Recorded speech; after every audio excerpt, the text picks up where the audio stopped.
Hi guys, and welcome to Mom Babes, where every mom is a babe. And if you're like, Christina, I don't feel like a babe because I'm only 35 and I found gray hairs this morning, and they're not even like gray, they're like white. And so I've never, like, not that this is me at all, but I've never dyed my hair before, but now I'm like, oh my gosh, I'm gonna have to dye my hair because I feel like guys can have grays and it's like sexy and cool, but like when girls get grays, it's just like you're old. I mean, it shouldn't be that way, but that's kind of how I feel about it. Anyways, if that's you, then this channel is especially for you.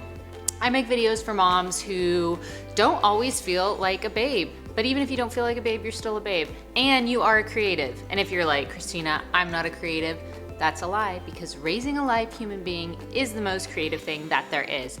Be sure to subscribe and ding the bell to get notified each time I release a new video so that you will never have to miss one.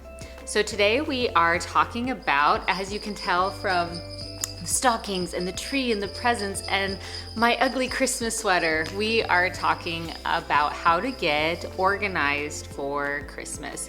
So go ahead and put on that ugly Christmas sweater and let's dive in. The whole reason I made this video is for you to prioritize what is important to you to celebrate in the Christmas season. I know that if we don't plan, so much stuff gets thrown at us and we end up saying yes to this and yes to this and yes to this, and pretty soon like all of December is booked. So I'm just going to tell you some of the things that I do to stay organized for Christmas. I'm super type A, so you can take all my type A stuff, and if you're type B, cut down a few things and make it work for you. The main point is to celebrate the true reason for Christmas, which is baby Jesus' birth. If you didn't know, like that's why Christmas is a thing.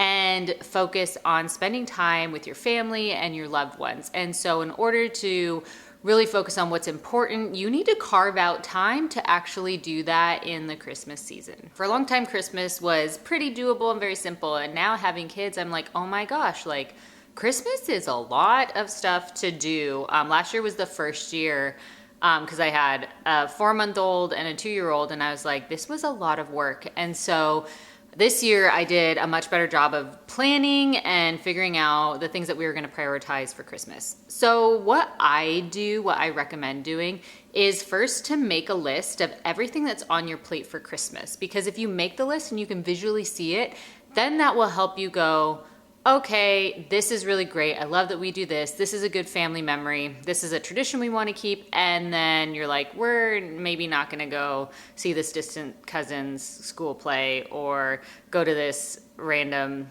orchestra concert or these people that are having holiday drinks. So first, in order to even do that, you have to make a list of everything that happens at Christmas time, and it's comprehensive. Let me jog your memory. I'm gonna go through a few things that I wrote out, and obviously you're not gonna do all these things. I really hope you don't do all these things, but these are kind of sort of the things that you may do at Christmas time. Cards, sending out Christmas cards. Buying gifts for people, but it's not just the buying, it's also the wrapping for them too. Decorations. Work parties. If you're hosting a party for friends or a group, are you going to go see Santa? Are you going to go see lights? What kind of family celebrations are you going to have? What are you doing Christmas Eve and actual Christmas Day? Are you doing dinners out with friends? Are you volunteering and giving back to your community? Are you going to events or shows or plays or ballets? Are you cooking a lot? Are you doing any church events? So these are just kind of some things that you may be doing around Christmas time. And if you read that whole list, you're like, oh my goodness, that's a long list. That is a lot to cram into 1 month, essentially. Now that you have made your list, the first thing I recommend doing is cutting a few things. Find some way to say no to at least one thing. Maybe you're like that person that wants to do all the things and you have extreme FOMO, but then you get through Christmas and you're exhausted. Let's just try cutting one thing this year, and then maybe next year you'll cut a couple things.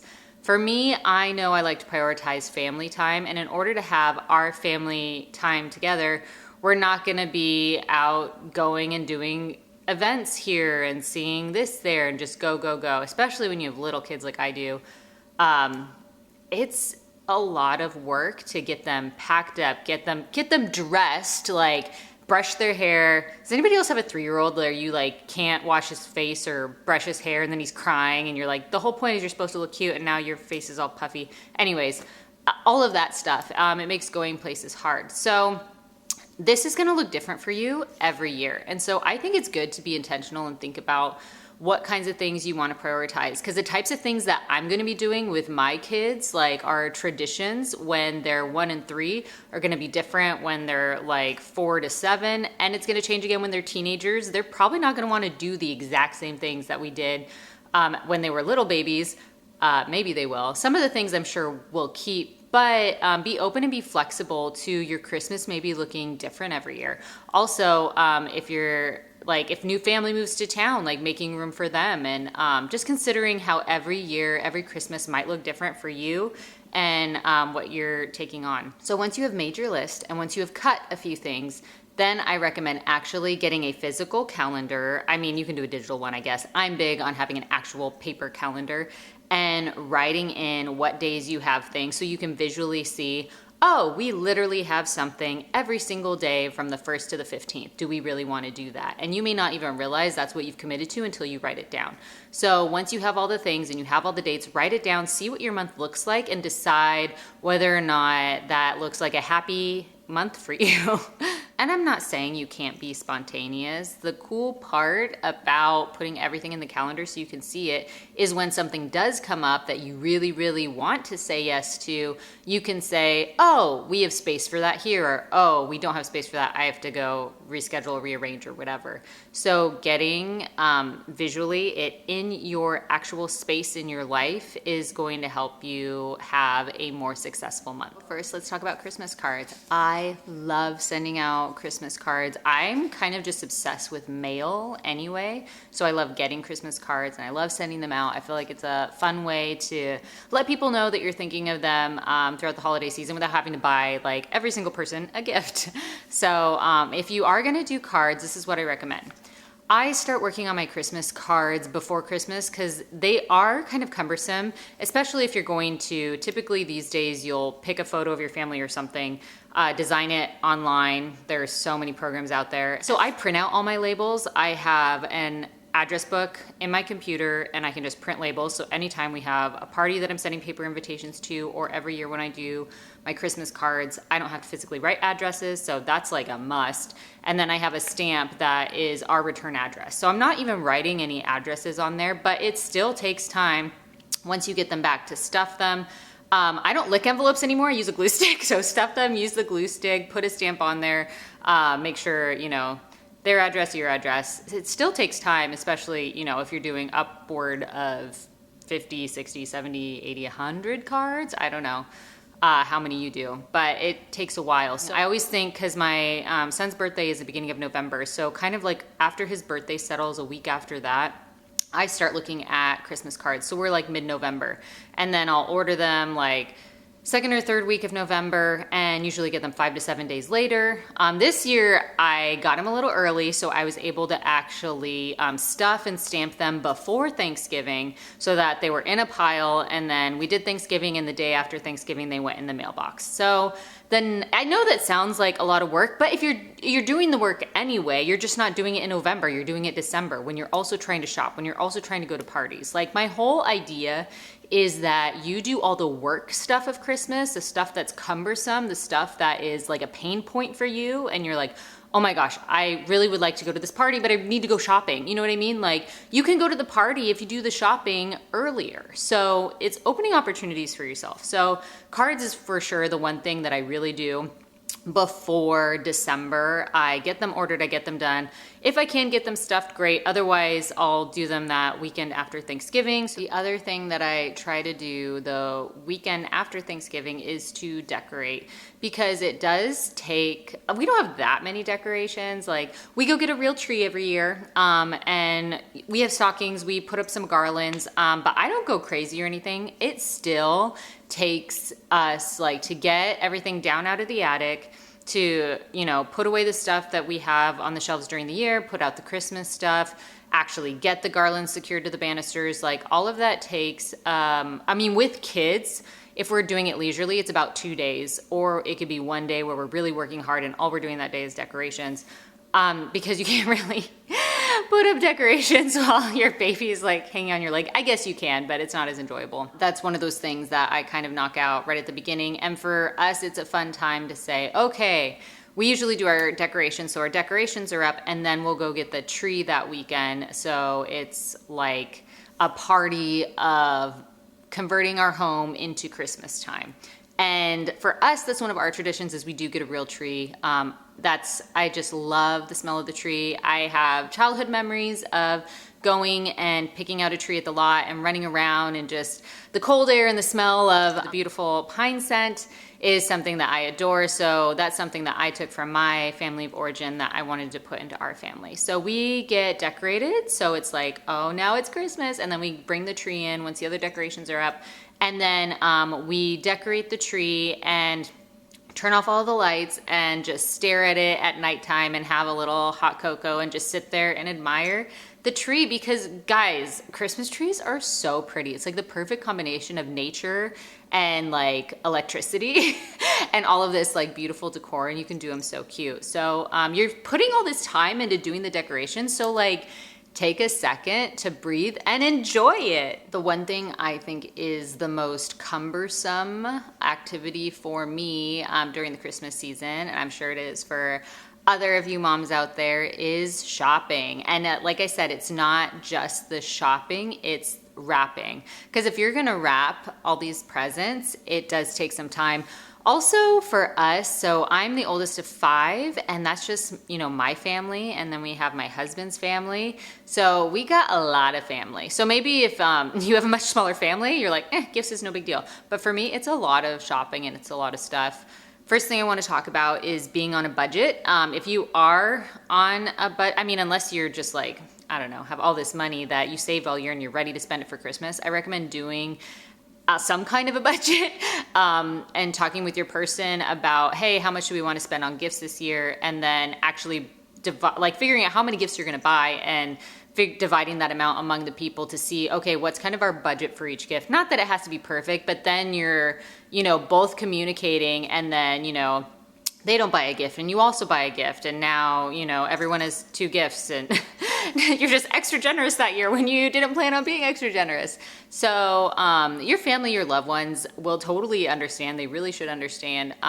If you've had a financially rough year, like, or the economy is terrible right now, you know, just tell people, hey, we're going to keep gifts simple. I feel it's more like the exchanging of gifts is more to show your love for people, to let them know that you're thinking of them. And I don't feel like you have to spend a lot of money to do something really thoughtful. So first of all, get a budget for your gifts. Second of all, as a mom, what I do, and I'm sure what everyone else does, online shopping, yes. And that's the thing too, if you do your shopping early, you can get those Black Friday and Cyber Monday deals. Christmas, December, generally, most things are discounted anyway, but if you can maximize on those deals, that's kind of cool, because then you can get something nicer that you wouldn't normally get them. Also, if your shopping is done early, you have more time to kind of leisurely wrap. I will, when I have a moment in the evening, throw on some Christmas music and then pull out the wrapping paper, and I like to get kind of creative with it and, you know, make them all matchy and fun. But you can't do that if it's Christmas Eve and you're like, we gotta wrap these gifts, stuff them in a bag, stuff the thing. Like, I mean, obviously anybody can do whatever they want to do, but I think it's kind of fun to take your time, but you can't take your time if you don't have the gifts at the beginning. A good thing to think about is your kids and how much you want to spend on them, and how many gifts you want to get them. I just think it's important to communicate with your person about that, and yeah, just have a decision so you guys are both on the same page. The other thing I think about when it comes to shopping and wrapping is I like to do one-stop shop. So online is great. Like I said, Black Friday, Cyber Monday. The other thing I love as a mom is to be able to go to a department store or somewhere like Kohl's or something like that, where you can get a lot of variety of things in one spot, so you're not having to go to multiple stores. Because let's be real, guys, do you really want to be pulling the baby and the toddler out of the car seats, into the stroller, into the car, out of the car, into the car, out of the car, going to multiple places? You've already fed them enough snacks to try to keep them occupied, but they're losing their minds. This is no longer fun and enjoyable for you either. So if you can do a one-stop shop, I highly recommend that. If you are a procrastinator personality, something that might be useful is to create like a due date for when your gifts need to be done. For example, say your family is all coming into town on December 20th. You're not going to want to be shopping and wrapping gifts when your family's all in town, and the point is to be focused on your family. So if you are organized and you shop and wrap before and say, okay, my due date, they're all coming in the 20th, so the 19th, I'm going to be done. That way, when they're here, I can be present and invested and spend time with them here, and we're not trying to do any kind of last minute shopping or whatnot, unless you have an emergency person coming. But then you're just buying for the emergency person and you're not trying to do it with everybody else. So I create a due date for when I want everything to be done. And I mean, it's not like you're in trouble if you don't hit the due date. It's just something that mentally is helpful for you. And then when all the work stuff is done, when everything is decorated, the gifts are done, all your kind of responsibilities are done, you can more like relax into the season and actually look around and enjoy all of this work that you've put in, because you were doing a lot of work. So let's take a second to soak it in and be excited about what you have contributed and this beautiful memory that you are creating for your family. Obviously, you want to communicate and think about what you're doing. Christmas Eve, Christmas, maybe it's the same for you every year. For us, we have two sides of the family, so we kind of alternate Thanksgiving and Christmas every year. So making sure that you guys are on the same page with your plans and actually asking like, hey, what do you want to do this year on actual Christmas and before Christmas? And hey, is there anything that you would make you like super happy for you to do this December? Is there anything that would be fun that you want to do with our family for Christmas? This is something that I've been thinking about a lot lately, especially because I have a new family. The things that I like that I did from my family of origin and the things that Austin likes from his family of origin, and kind of creating our own new traditions. And that's something that's been kind of fun and exciting. So we are still figuring out all our traditions. One thing that we do is we do our own family Christmas on a day that's not Christmas. Austin's a firefighter, so we're always kind of celebrating things on not the actual day. That's very normal for our family and our lifestyle. It's not a big deal, but it might be a big deal to you. So if it is, you guys need to talk about it, right? But so we do like our own little intimate family Christmas where it's just our nuclear family, and we are huge foodies, so we'll make a fun breakfast, and that usually includes homemade cinnamon rolls, which I don't care how old the boys get, that will probably always be a thing, is the homemade cinnamon rolls on Christmas morning. We do typically some kind of a nice dinner and just kind of hang out at the house. So that's what our little family Christmas is a little like, but I'm also trying to add in new things. Like last year, we put a candle in the cinnamon roll and sang happy birthday to Jesus to kind of bring it back to the point for the kids. Because you want to do the fun stuff for the kids, but you also want to be like, hey, like this is the actual reason too, and educate them a little bit. Then another thing that we like are lights. So we try to go do some kind of seeing of lights, however that works into our schedule that year. If you are hosting, something that I think will make your life a little easier is to try not to cook everything on your own and have people bring stuff, or like order out if that's an option. Whatever you can do to make it easier on yourself and recruit help.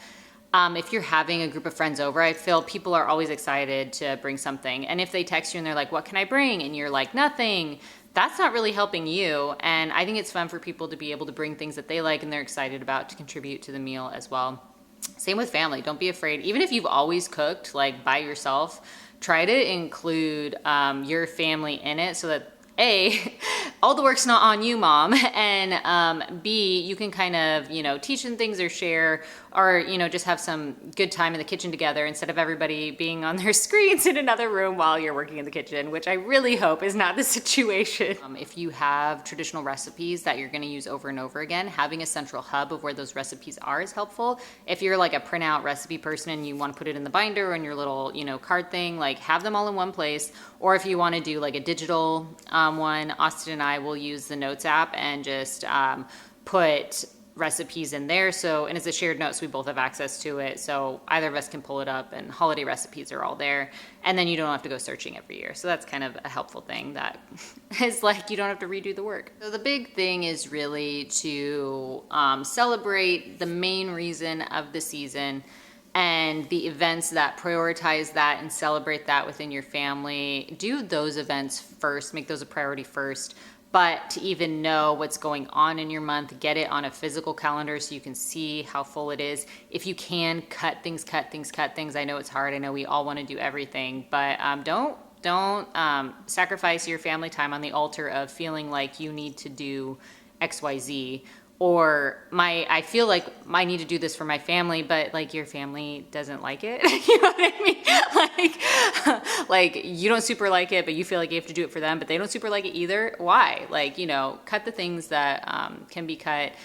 My kids are a little young to be, like feeding homeless or anything like that at 1 and 3. But I think next year going to start looking for opportunities, at least for the oldest one, to kind of give back in some way and help them participate in ways that they can give back to the community. Because although they're way excited about presents, and I don't blame them because, I'm excited about presents too, we can also look at the needs of other people and teach our kids how to really help. And there's so many great charities, and especially around Christmas, a lot of events where you can, show your kids how they can think about someone else for a day. Also, mom, I know we want to make Christmas about everyone else, but you should prioritize doing at least one little thing that you think is fun or that really is Christmas to you.